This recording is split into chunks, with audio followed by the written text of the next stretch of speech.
Hi, everyone. Welcome to Break Room. Thanks for stepping in this week. I am really excited to talk to you about a topic that is in probably every topic of HR or just business right now, which is AI. And I'm not here to tell you and start a debate about the good and bad things about it. I'm here to tell you how to navigate it and how to be adaptable in your career, how to utilize it when you need to, and also how to push it aside and when you as a human should step up and where you can really use your own strengths and skills to push forward. Definitely this approach of how do we keep a humanized, ethical, fair, and transparent approach for employees, for my clients as well. It is worth understanding more about how you, as whatever your profession is, can lean into it, but then also what can you put forth to stand out? This came up because I have an intern and she brought it up as a whole topic that she was really scared about in the HR space. And we went on for quite some time digging into what it means and what it means for us as humans, especially in the HR space, the coaching space. And so I wanted to share that all with you today because, again, it's really important. Any part of your career, there's going to be these moments where there's trends and things invented, or there's a whole transformation that you can't avoid.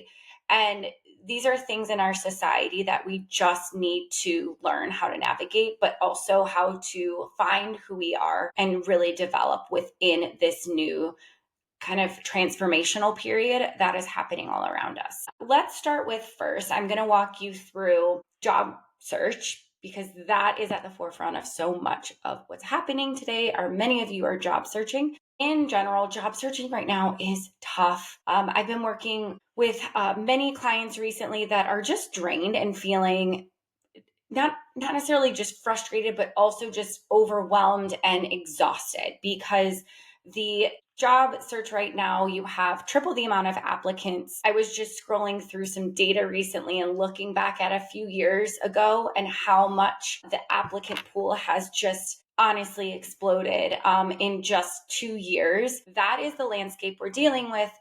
And how do you navigate that? So what I say is lean into the help. Lean into AI where you can have it help. And that typically is the biggest part that holds anyone back in a job search is the the resume and job description kind of pairing. Does my resume stand out? That is probably the first initial question that is happening in your job search. Every hour, every day that you wait and you're rethinking your resume, you're going to fall behind. So guess what? AI, drop a job description into ChatGPT, into Claude. If you're a Microsoft user, there's Copilot. Throw that in and ask it based on my experience. And this is where you can upload your LinkedIn, you can upload your resume and say, what is missing? And I ask for this in themes, by the way. I ask ChatGPT, can you please provide certain themes that I should be highlighting or that are missing? Because when you focus on a theme, now you're able to take that theme and apply your own experience. If you're just looking at bullet points, it's boring in the sense of like it's lacking a connection to what you're doing. You don't want to just take any bullet point from ChatGPT or Claude and throw it then into your resume to match that job description. You want it to be a theme and a story. And this is how you truly make that connection, right? So again, that pairing is really important in any job description. Peel is a platform out there that is really good for scanning your resume, and it gives you like a percentage back of, hey, this is how much you're off from that job description. LinkedIn as well, like if you upgrade to premium, which I think is like $30 or $40 a month, I recommend doing it for a month or two. Honestly, if you're in a full job search phase, it will scan a job description and scan your LinkedIn profile. It won't scan a resume, and it will say what you're missing or like a few of the skills that might not be on your profile. Now, is this 100% accurate all the time? No, but again, kind of take those two. But I think the quickest way to do that is, again, use AI, generate a response for yourself, hone in on those key themes, and now you have a resume that is super applicable to that job. Do this a couple times, maybe 3 different times across the board, especially if you're in marketing. There's a lot of functions within marketing. Even if you're in HR or finance, creatives, every functional role breaks down. Even if you're in social, again, I could go on, right? So I would do this at least 3 times, change it up, and now you have 3 different kind of tailored resumes to that functional area. Label them that specific function. Now you can much more quickly apply.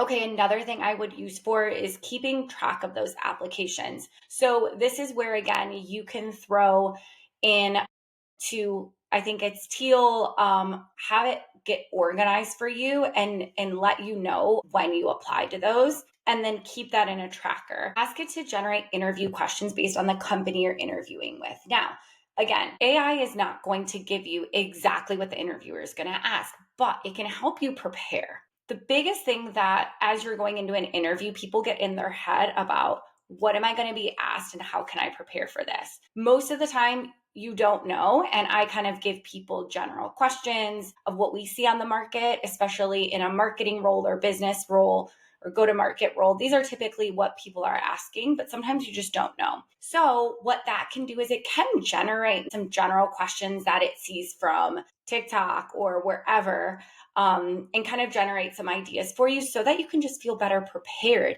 Even if those questions aren't even part of the interview, you are now going into an interview with just a much better mindset. And mindset is everything going into an interview. The last thing that I would use, any type of AI search engine or Google search engine, which AI kind of aggregates answers for you, is researching a company and their values. I want to shout out values of a company.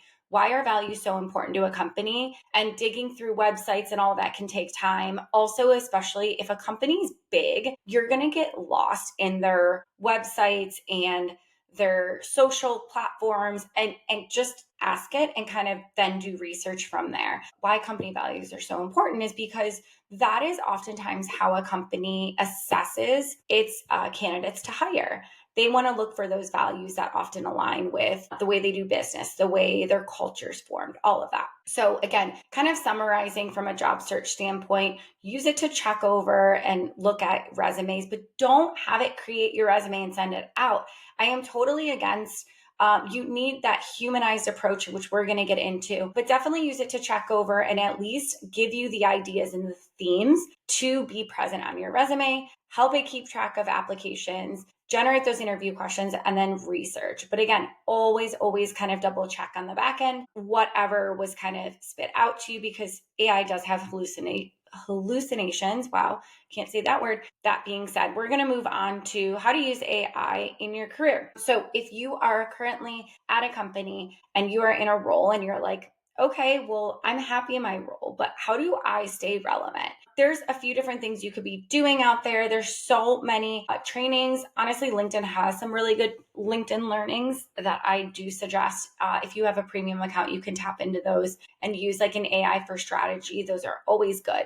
But use AI to ideate. If you are feeling kind of stuck and you're about to go into a meeting, maybe in a few days, or you're meeting with a client, or you're meeting with a leader, and you're just feeling stuck on maybe some topics, throw it in and see what comes out. And again, then piecemeal that together to create a much better outline for yourself. Also, use it for communication. I can't tell you how much the percentage that we are bogged down by emails and communication to leaders, clients, stakeholders, or just other colleagues that could be quickly generated, simulated, cleaned up with AI can be very useful for you. So use it to just quickly move ahead so that you can spend time on the things that matter.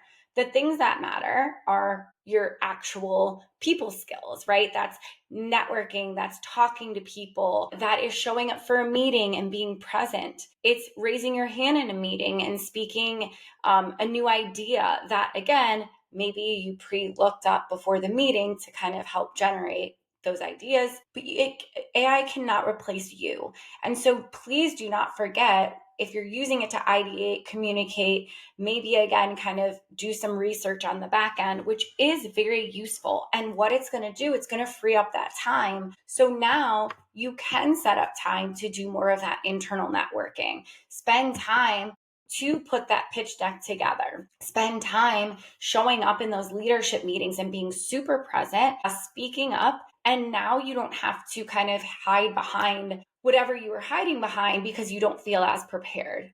So again, bring that experience to the forefront. You always want to remember your strengths in your career. But again, if you're just using that little bit of support before a big meeting, I definitely encourage it. I also encourage it if you are a people manager and you're really kind of having a challenge of navigating some people manager issues, which can come up around performance and feedback. This is where, of course, you want to lean into your HR partner. You want to lean into a coach if you can. But if you don't have that access, not every company offers coaching.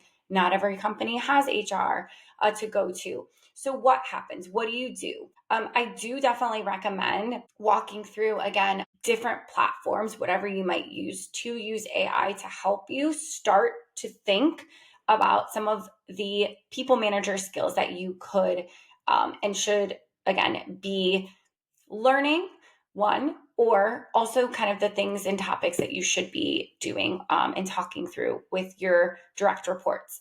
There's different platforms out there. I want to shout out one, Skill Cycle. If anyone is at a company, Better Up is another one too. But these are companies that provide coaching, but they provide AI coaching for you too. So if I have a question on, hey, what do I do if my direct report came to me and is super unhappy? Like, I don't even know where to go from that. Or maybe my direct report came to me and they saw a big issue with another team. How do I handle that? AI is actually going to give you, depending on the platform you use, again, Skill Cycles out there, Better Up, LinkedIn, of course, I'm sure has like some type of learning for this. But this is when you use AI, is to help you get out of that kind of like rut of not knowing how to respond. And I think like not responding to when you're a people manager, or even if you're not a people manager and you're sitting here listening to me and you're like, well, I don't have direct reports, but even you're always going to have a conflict in the workplace. Like, it's inevitable. It's just part of our lives. You're going to have conflict. You're going to need to give feedback. You're going to navigate some challenging crap, right? Like in your career, right? So use AI to get you like that first step. And then after that, you do need some more assistance to continue on developing. Again, this is where a coach, HR, a leader, a mentor is going to then carry you through that.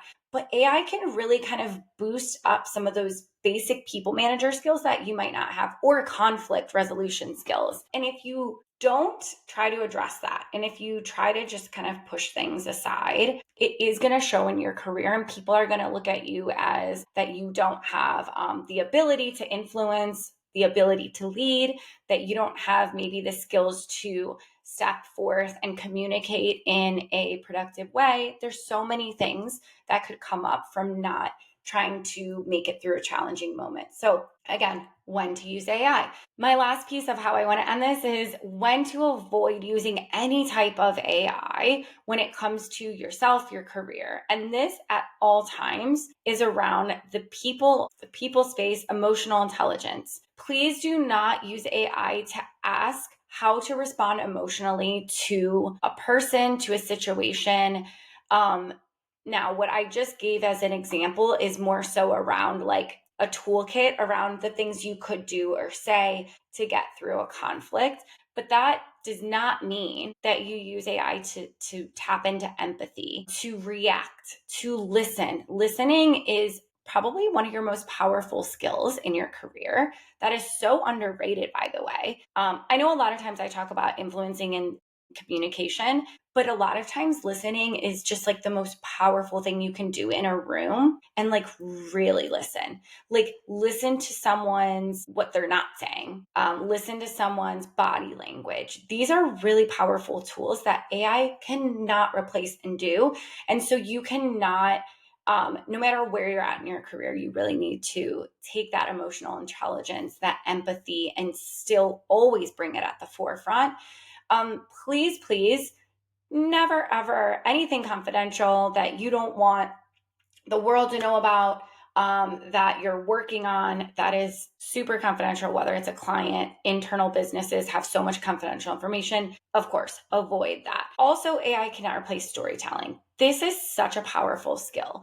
Um, a skill that to me constantly can evolve and really, really have an impact on your career. A good storyteller is someone that helps us stand out in a presentation. It's someone that really makes connections across the board in a company, not just their team. And so, a good storyteller, which kind of brings up another point, I will definitely do another podcast episode on storytelling, but I've had a lot of really good storytellers.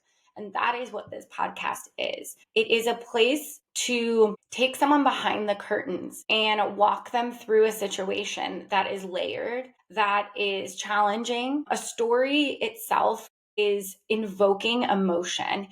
And AI cannot necessarily do that for you. It doesn't know everything behind the scenes that you've dealt with in your day to day. It does not know the complexities of who you work with. It doesn't know the inner workings, and the challenges that are always happening that are not on screen, right? So these are the things that please don't replace yourself, your skills, your empathy, because these are the things that are going to make you stand out. And always remember your strengths. I am such a big person on AI. This is where you can use, of course, assessments. But once you take those assessments, now walk away with those strengths and really lean into them from a humanized approach. This topic, again, we can continue to discuss as many episodes come ahead of us, but I think we have to be ready for this, and you have to be ready as a professional. So I would love to hear from you. Please, at any point, always connect with me on LinkedIn, and I am loving the feedback from everyone and what they want to hear. So I look forward to seeing you all next week in Break Room.